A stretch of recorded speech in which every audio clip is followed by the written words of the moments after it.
கர்த்தருடைய பரிசுத்தமுள்ள நாமத்திற்கு ஸ்தோத்திரம். இன்றைய நாளின் கர்த்தருடைய வார்த்தையாக சங்கீதம் 103வது அதிகாரம் 10வது வசனம். அவர் நம்முடைய பாவங்களுக்கு தக்கதாக நமக்கு செய்யாமலும் நம்முடைய அக்கிரமங்களுக்கு தக்கதாக நமக்கு சரி கட்டாமலும் இருக்கிறார். எனக்கு அருமையானவர்களே, நம் ஆண்டவர் மனதுருக்கத்தின் தேவன். அவர் நீடிய சாந்தமும் மிகுந்த கிருபையும் உள்ளவர்.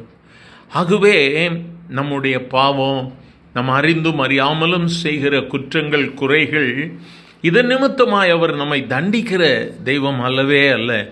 வேதம் சொல்லுகிறது, மேற்கிற்கும் கிழக்கிற்கும் எவ்வளவு தூரம் இருக்கிறதோ அவ்வளவு தூரமாய் அவர் நம்முடைய பாவங்களை நம்மை விட்டு விலக்கி இருக்கிறார். இந்த நாளிலும் நம் ஆண்டவராகிய இயேசு நம்முடைய பாவங்களை நம்மை விட்டு விலக்கி இருக்கிறார். நம்முடைய மீறுதல்களை நம்மை விட்டு விலக்கி இருக்கிறார். ஆகவே இன்று ஒரு அற்புதத்தின் நாள். இன்று கர்த்தர் நம்மை ஆசீர்வதிக்கிற நாள். வேதம் சொல்லுகிறது, தகப்பன் தன் பிள்ளைகளுக்கு இறங்குகிறது போல கர்த்தர் தமக்கு பயந்தவர்களுக்கு இறங்குகிறார். எவ்வளோ அருமையான ஒரு வாக்கு தத்துவம். இந்த நாளில் தகப்பனுடைய பாதத்தில் நாம் வந்திருக்கிறோம். அவர் நம்மை கைவிடவே மாட்டார். இந்த வார்த்தைகளை கேட்கிற தேவ பிள்ளையே, ஒருவேளை என்னுடைய மீறுதல்கள், அக்கிரமங்கள் தான் என்னுடைய ஆசீர்வாதங்களுக்கு தடையாக இருக்கிறதோ, என் வாழ்வின் மேன்மைக்கு தடையாக இருக்கிறதோ, அல்லது என்னுடைய குடும்பம், என் பிள்ளைகளுடைய ஆசீர்வாதங்களுக்கு என்னுடைய பாவங்களும் அக்கிரமங்களும் ஒருவேளை தடையாக இருக்கிறதோ என்று சொல்லி கலங்குறீங்களா? ஆண்டவர் உங்களை பார்த்து தான் சொல்கிறார், இனி நான் அதை நினைக்க மாட்டேன். அதை என் முதுகுக்கு பின்னாக நான் தூக்கி போட்டு விட்டேன். நாம் ஆண்டவருடைய பிள்ளைங்க. அவருடைய குடும்பத்தில் நாம் சேர்ந்திருக்கிறோம்.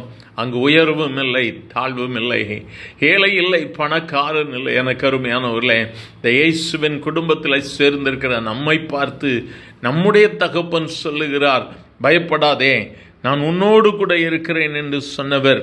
அவர் நமக்கு இரக்கம் பாராட்டுகிறவராக இருக்கிறார். ஏன்னு சொன்னால், கர்த்தர் உருக்கமும் இரக்கமும் நீடிய சாந்தமும் மிகுந்த கிருபையும் உள்ள தெய்வம். எவ்வளோ அருமையான தெய்வத்தை நாம் பெற்றிருக்கிறோம்ல. எவ்வளவு கிருபையாக அவரை பெற்றிருக்கிறோம். இந்த கிருபையுள்ள தெய்வன் நம்மை ஆசீர்வதிக்காமல் இருப்பாரா? நம்மை விட்டு தூரம் போவாரா? தம்முடைய பிள்ளைகளை விட்டு தூரம் போவாரா? அவர் சொல்லுகிறார், தகப்பன் தன் பிள்ளைக்கு இறங்குகிறது போல அவர் நான் உனக்கு இறங்குவேன்னு சொல்கிறார். அவரை நோக்கி கூப்பிடலாமா? அவரை நோக்கி கேட்கலாமா? எனக்கு உதவி செய்யுங்கப்பா கேட்கலாமா? எங்கள் அன்பின் ஆண்டவரை, ஆசீர்வதிக்கப்பட்ட இந்த காலை வேளைக்காக நன்றி. தகப்பனிடத்தில் பிள்ளைகள் வந்தது போல பிள்ளைகளாகி நாங்கள் உங்கள் சமூகத்தில் வந்திருக்கிறோம். தகப்பனே என்று சொல்லி கூப்பிடுகிறோம். என் ஆண்டவர், எங்களுக்கு மனம் இறங்கும் ஆண்டவரே.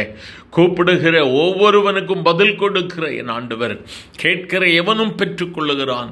கேளுங்கள், அப்பொழுது உங்களுக்கு கொடுக்கப்படும் என்று சொன்ன என் ஆண்டவர், நோக்கி உம்முடைய பிள்ளைகள் நம்பிக்கையோடு கூட கேட்கிற ஒவ்வொரு விண்ணப்பத்திற்கும் இன்று பதில் கொடுங்கப்பா.